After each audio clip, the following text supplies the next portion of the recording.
ॐ गुरुवे गौरचन्द्राय राधिकाय तदालये कृष्णाय कृष्णभक्ताय तोद्भक्ताय नमो नमो। तमादिदेवं करुणानिधनं तमालवर्णं सहितावतारम् अपार संसार समुद्रसेतुं भोजामहे भागवत स्वरूप। प्रथमे आमी नित्यलीला प्रविष्ट जयं वैष्णवाद परमहंस महाभागवत महापुरुष अष्टोत्तर शत श्री श्रीमद स्वामी शिवानंद गोस्वामी महाराजेर चरणे आमार कोटि कोटि दंडवत प्रणाम। और उपस्थित समस्त कृष्ण प्रेम अनुरागी गौर भक्तबृंदेर चरणे कोटि कोटि दंडवत प्रणाम। আমরা গত সপ্তাহে উদ্ধব সংবাদ সময়ের অভাবে অর্ধেক হয়েছিল। উদ্ধব সংবাদ ভগবানের কথা লীলামৃত শ্রবণে অমৃত আস্বাদন। উদ্ধব সন্দেশ আমরা জানি যে সন্দেশ মানে হচ্ছে বার্তা বা সংবাদ বা খবর। আর আরেকটা সন্দেশের অর্থ হচ্ছে মিষ্টির দোকানের মুখরোচক সুস্বাদু মিষ্টি। আর আমাদের আজকের আলোচ্য বিষয় যে উদ্ধব সংবাদ, সেই সংবাদের মানে সেই আলোচ্য বিষয়ের মিষ্টির দোকানের নাম হচ্ছে গোপীনাথ মিষ্টান্ন ভাণ্ডার।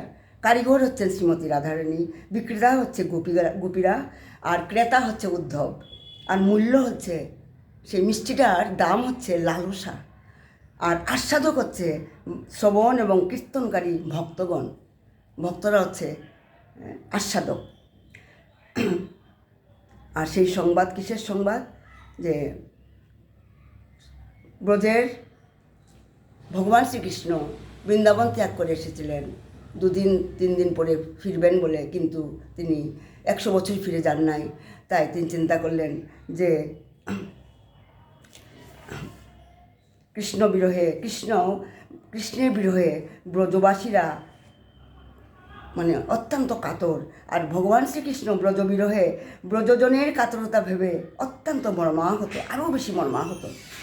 আজ যিনি আনন্দ দান করেন তিনি আজকে নিরানন্দময়। এই বিরহ বেদনা ঘুচাতে কৃষ্ণ সবসময় চিন্তা করতেন। তাই তিনি চিন্তা করলেন যে ব্রজবাসীদিকে ব্যথা লাঘব করবার জন্য তিনি বার্তা পাঠাতে মনস্থির করলেন। কাকে পাঠাবেন?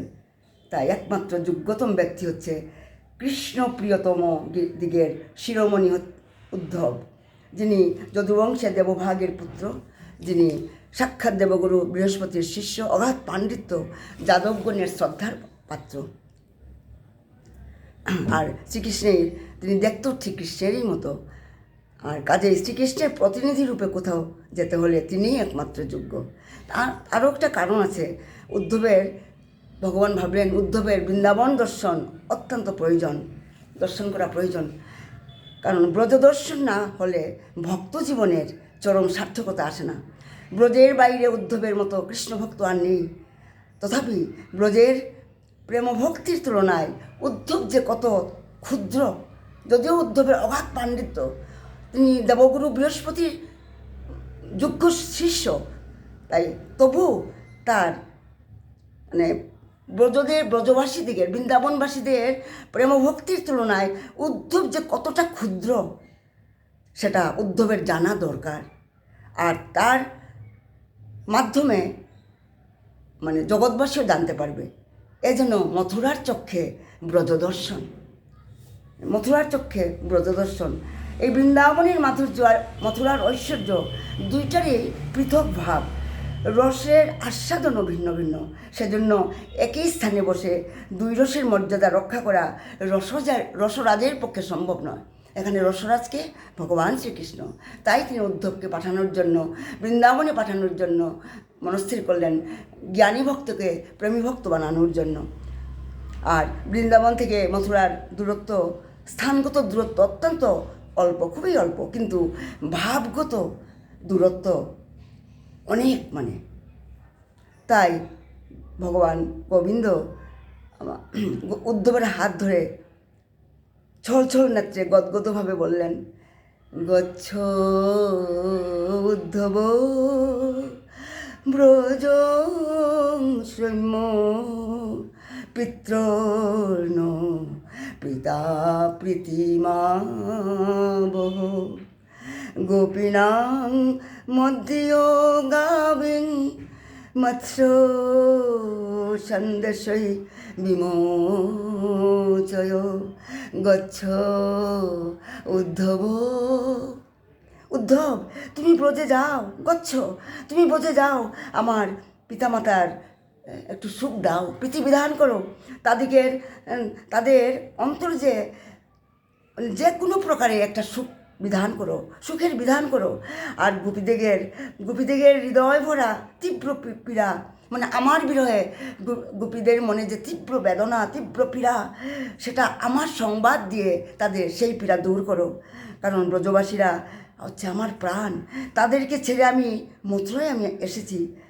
তাদের সেই বৃন্দাবনবাসীদের তাদের কাজে কোনো উৎসাহ নেই। আমাকে ক্ষণার্ধকালও দেখিতে না পেয়ে শতযুগ মনে করে আমার রূপগুণের কথা স্মরণ করে বিরহের উৎকণ্ঠায় বিহ্বল হয় আর ঘন ঘন তারা মূর্ছিত হয়। শ্রীকৃষ্ণের এই সকল কথা বেদনাভরা কথা শুনে উদ্ধব বৃন্দাবনে যাওয়ার জন্য প্রস্তুত হলেন।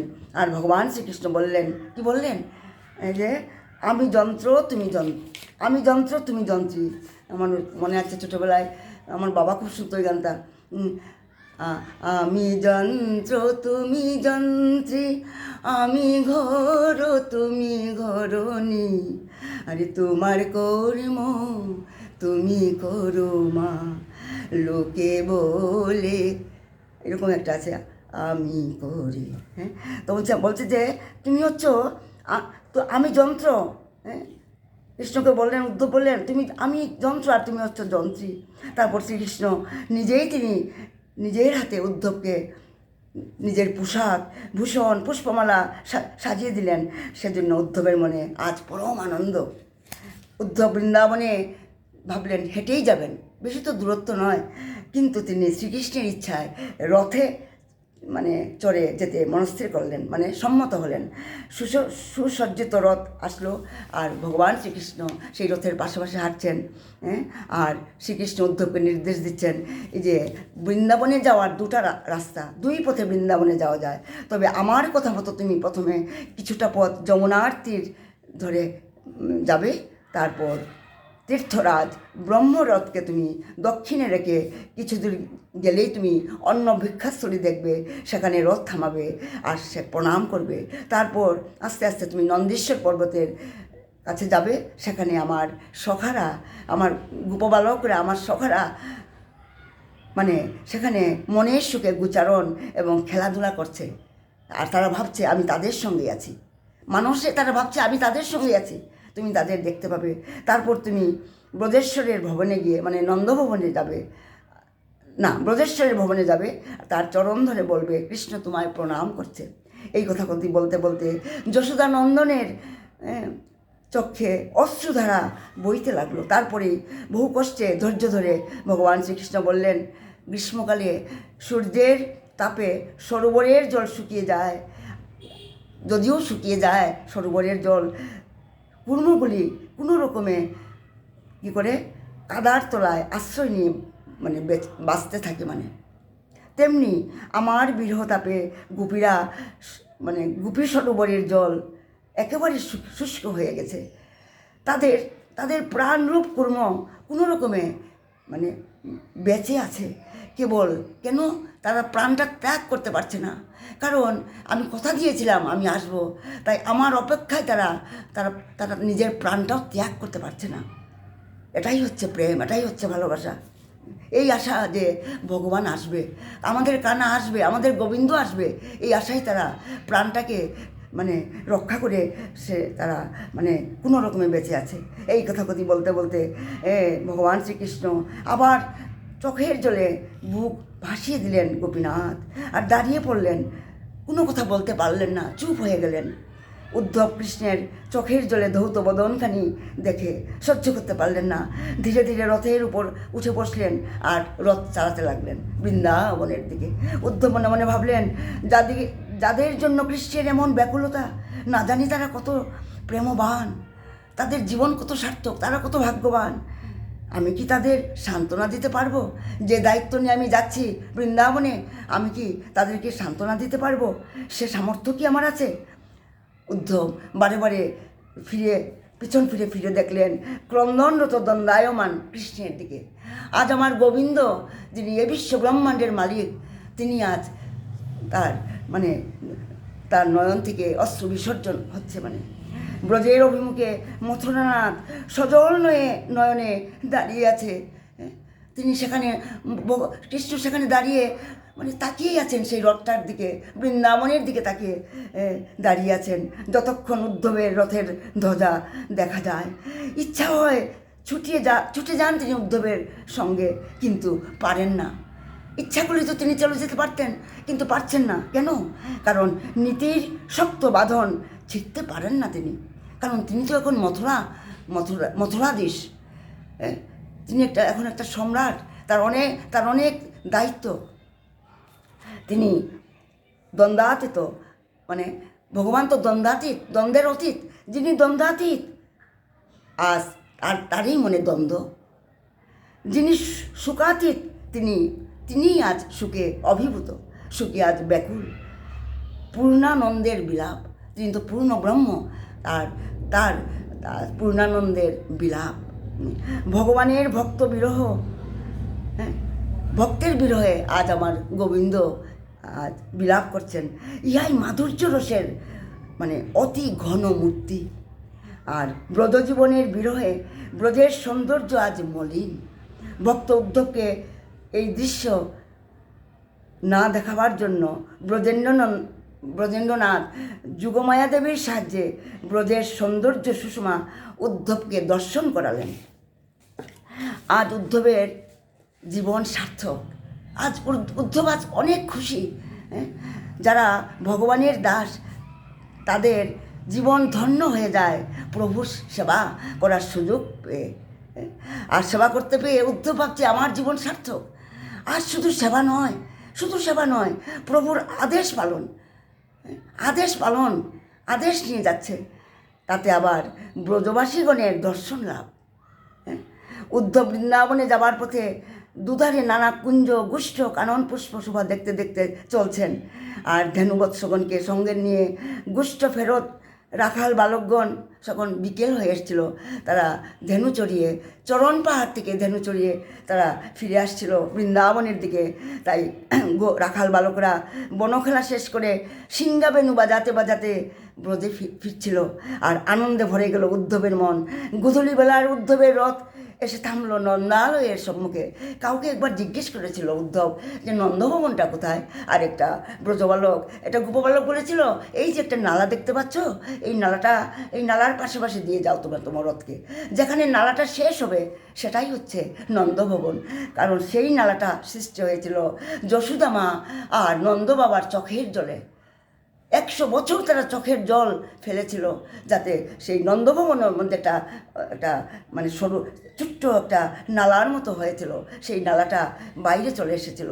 তাই গোপবালকটা বলেছিল, যেখানে গিয়ে নালাটা শেষ হবে সেটাই নন্দভবন। দূতের মুখে উদ্ধবের আগমন বার্তা পেয়ে নন্দ মহারাজ নিজেই বাইরে এসে মিলিত হলেন উদ্ধবের সঙ্গে। উদ্ধব তাহার চরণ প্রান্তে পড়ে প্রণাম জানালেন। নন্দ মহারাজের আপনার টাইমটা একটু শেষ হয়ে যেতে হচ্ছে। আচ্ছা। নন্দ মহারাজের তপ্ত অশ্রুতে উদ্ধবের দেহ সিক্ত হলো। নিজের গৃহের প্রকোষ্ঠে উদ্ধবকে এনে ভিতরে এসে বসালেন। এবার অতিথি সেবার ব্যবস্থা করতে হবে। তারপর প্রথমত ভোজন। কিন্তু কোনো বস্তুর দ্বারা তো কি বস্তু দিয়ে উদ্ধবকে ক্ষুধার নিবৃত্তি করবেন? ঘরে যে কিছুই নেই। কৃষ্ণ যাওয়ার পর থেকে কিছুই চুলাই জ্বালায়নি তারা। ঘরে যে কিছুই নেই। যেদিন থেকে তাদের ব্রজ ছেড়ে গেছেন, সেদিন থেকে নন্দালয়ে কোনো খাদ্য রন্ধন হয় নাই। আর যারা ব্রজের কাছাকাছি বাস, তারাই আহার্য প্রস্তুত করে তারা নন্দ বাবাকে আর দোসরা খাওয়াতেন।